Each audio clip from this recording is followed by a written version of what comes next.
역시 모두가 예상했듯이 영수회담은 결코 대통령실의 호재가 아니었습니다. 영수회담 이후 나온 여론조사들이 전부 박살난 가운데 세부 지표는 더 절망적입니다. 용산이 가장 신뢰한다는 소문이 있는 오늘자 MBS 여론조사가 발표됐습니다. 4월 29일부터 5월 1일간 실시한 이번 여론조사에서 먼저 두창 숭배율은 27%, 부정은 64%로 나와 저번 조사와 동일한 결과가 나왔습니다. 그런데 이를 두고 영수회담이 여론에 별 영향이 없었고 호재도 악재도 아니라고 해석할 수도 있지만 세부 지표를 보면 오히려 윤석열이 절망할 요소들만 가득합니다.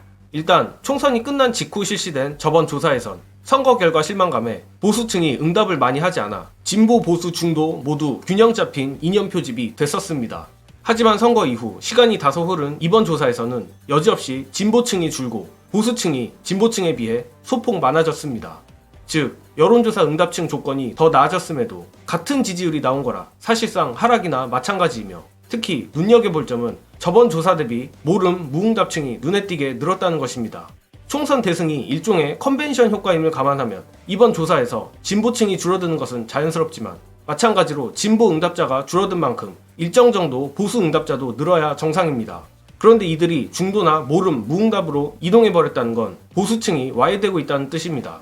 이는 제 뇌피셜이긴 하지만 그간 제가 얘기해왔듯 일부 보수층에선 이번 영수회담에 신락 같은 희망을 걸고 있었던 것 같습니다.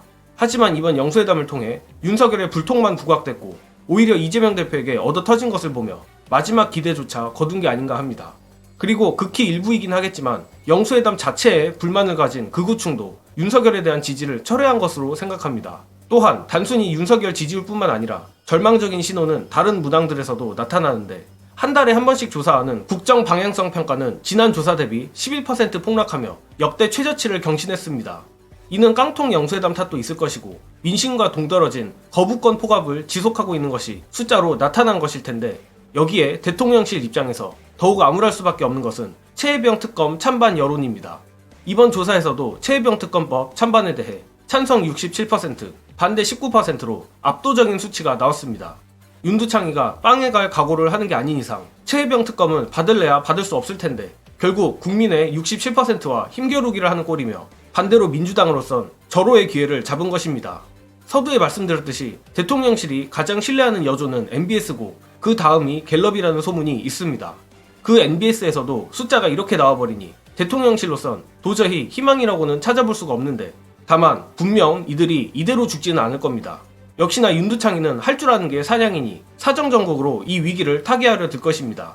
마침 그간 법률수석실로 불렸던 민정수석실을 부활시키고 김주현 전 법무부 차관을 첫 수석으로 낙점했다는데 윤석열의 지지율이 흐르면 흐를수록 이들의 포갑은 강해질 것 같습니다. 끝으로 윤석열이 김주현을 민정수석으로 낙점한 이유 그리고 향후 어떤 그림을 그리고 있는지에 대한 분석 영상 공유드리며 이번 영상은 여기까지 하겠습니다. 시청해주신 여러분 감사합니다. 국회의석이 일단 100석을 넘었기 때문에 탄핵은 막았다. 그리고 국민의힘 의원들을 세게 관리해서 일종의 이제 친정체제 같은 걸 구축해가지고 3년 버티면 된다. 이런 생각인 거 아니냐. 법률수석 이제 몇몇 후보군 몇몇 언론 보도 나온 걸 보면은 예를 들면 김주현 전 대검차장 같은 경우에는 사법연수원 기수로 얘기하지 않습니까? 18기예요. 그러니까 감이 안 올까봐 좀 설명을 드리면 구수한 윤석열 대통령 23기입니다. 이렇게 연수원 기수가 높은 사람을 지명하려고 하는 시도가 있는 이유는 무엇일까? 결국은 뭐 기강 잡기나 여러 가지 이제 해석이 가능한 거죠. 법조 서초동에서는. 그리고 법무부장은 몇 기입니까? 박성재 법무장 17기예요. 그러니까 17기, 18기를 지금 이 상황에 23기 윤석열 대통령이 등용한다라는 것은 뭔가 좀 이렇게 그립감 있는 사람을 찾는다는 해석이 좀 가능할 것 같고 제가 여기서 포인트가 뭐냐면은 지금 임기는 많이 남았지만 사실상 현상 자체는 뭔가 누수 현상이 벌어지고 있는 상황이기 때문에 이 정권에 몸담그는 문제를 굉장히 신중할 것이고 그런 부분에서 적임자를 구하기가 쉽지 않을 수 있다.